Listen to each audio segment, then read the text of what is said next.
inbounds, and Gus Johnson almost lost his mind. Mendoza in trouble.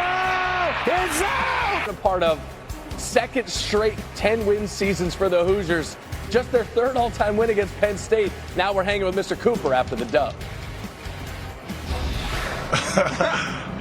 Definitely got to be first. The Michigan one is up there, the way that I backflipped and landed on my head. But the fact that I was able to control my body and get a foot in bounds and also catch the ball and score, that's just definitely got to be my favorite play of my career so far. That game was awesome. What about number 4, Bama? Kalen DeBoer has not lost at home in Tuscaloosa since he was anointed the head coach. They are hosting LSU and Frank Wilson. His first game is interim after Brian Kelly was fired. Ty Simpson to Lazier Brooks, 53 yards. Ball's on the carpet.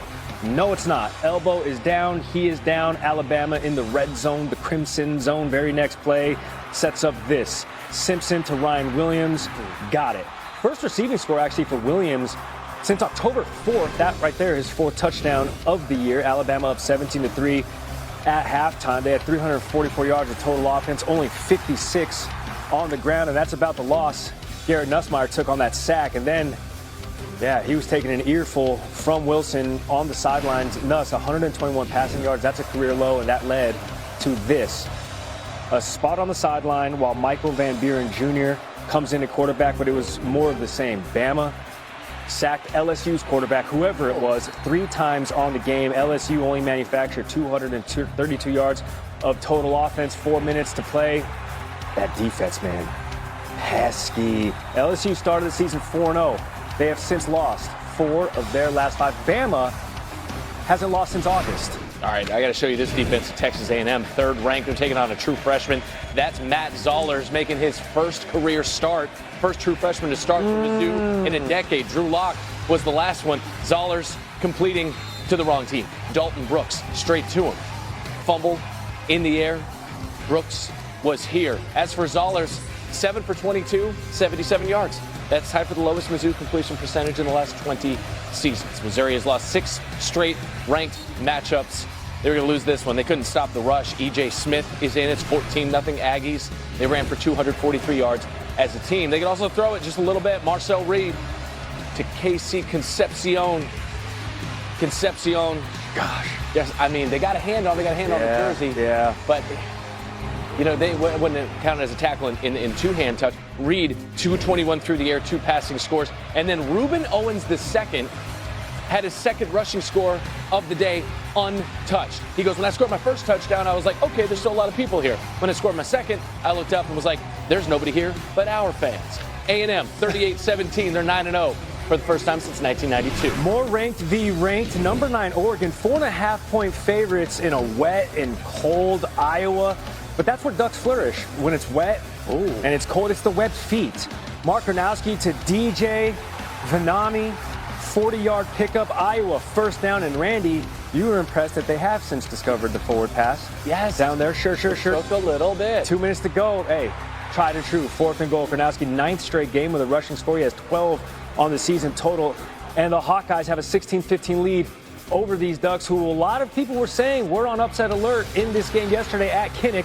2-point conversion, good, except it wasn't. That would have given them a 3-point lead, and that is clutch. Instead, 2 feet out.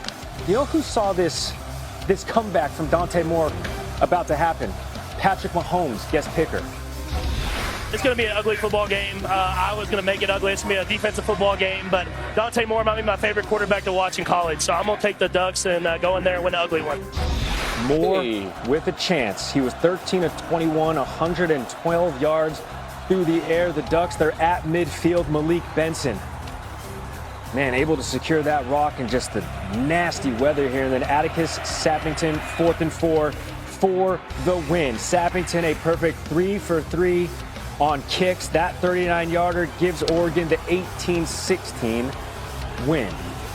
Herbie was predicting that final score dead on the nose as well. He predicted that final score. Yep. All right, let's get to the must ACC, the All-Chaos Conference. Virginia, 14th ranked in the country, hosting Wake Forest. Under 2 minutes left in the second quarter. They're up 6-0. That's about to change because Carlos Hernandez. One bounce, field it, and then scoops. Here's the thing about Scott Stadium down there, right on the grounds of Mr. Jefferson's University. Do go on. Is there pretense? Sure, because there are bow ties. But is there special teams? Not really. Not on that play. It was 7-6 after that. Wake Forest, that's their only touchdown of the game after several field goals. In a game where they have fewer than 100 passing yards, they hadn't won a game without an offensive touchdown since 2015, but they knocked Chandler Morris out of the game. So that's Daniel Kalen who completes to Sage Ennis. We got less than a minute and a half to go. UVA needs a touchdown and an extra point to tie it. 4th and 3 on the Wake Forest 5. Kalen looking for Jamal Edgerrin. It was a pretty good pass. He was fighting off defenders. Wake Forest wins first road win against an AP top 15 team since 1979. 14 goes down. What about number 15 Louisville taking on an unnumbered California? We head to overtime. It's 23-all. Cooper Ranvier, 49-yarder, good. Louisville takes the lead 26-23. Cal 14 straight losses against AP-ranked teams. It's 3rd and goal from the 4. Jacob De Jesus making everybody miss on the end around. He had 16 catches, 158 yards, and a touchdown. Is Cal going to kick the field goal, tie this thing up, and go to double OT? Nope. We're going to try and win the game. De Jesus, that's the touchdown. 16 catches, Cal's single game receiving record. They upset number 15 on the road, 29-26. All right, now the carnage has settled. Georgia Tech holding the highest chance to make the college football playoff, according to the All-State Playoff Predictor. They have 2 more ranked matchups ahead. Number 424 Pitt in 2 weeks, followed by a massive showdown with Georgia to close out their season. SMU and Virginia have a couple of seasons, or rather weeks left in the college football's regular season, as Heather Dinich and Paul Feinbaum join the program now. 1 through 6, Heather, all win. What's the biggest question now the committee will have after week 11? Who's number 2? Indiana is number 2 right now, but does Texas A&M get a bump this week after going on the road and beating the committee's number 22 ranked team soundly? One of the things that they will consider is that Missouri was with a freshman quarterback with injured starter Beau Pribula out. So one of the things that they have talked about going into last week's ranking was that Texas A&M was number 18 in defensive efficiency. That was one of the very small things that was a separator for them in that room. Is going on the road and beating up against a 19-year-old freshman going to help the perception of that Aggies defense and make a difference? I'm not sure, but this happened on a day when Indiana was fortunate to beat Penn State on the road. Yeah, you know, if we start using criteria like that, Heather, why don't we just get AI to decide this every Tuesday night as opposed to a committee?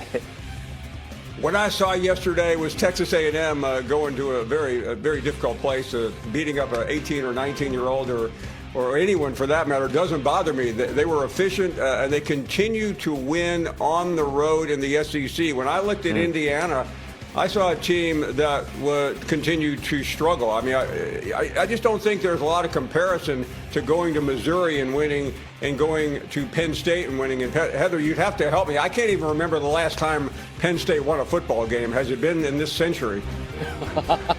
Wow.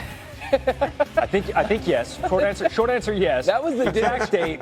Right. That was the Dinich Bowl yesterday. There were Hoosier ties, there State College PA ties as well. As for the Big 12, number 7 BYU, they go down hard in Lubbock, 29-7. They lose to 8th-ranked Texas Tech yesterday. How far should we expect these Cougars to fall? My expectation is they are either number 10 or they're number 12. They're either going to be ahead of the 2-loss teams, ahead of Notre Dame, Oklahoma, and Texas, or they're going to be below that pack, but ahead of Utah. Remember, the head-to-head win against Utah is a safety net for them to be in the top 12. I dropped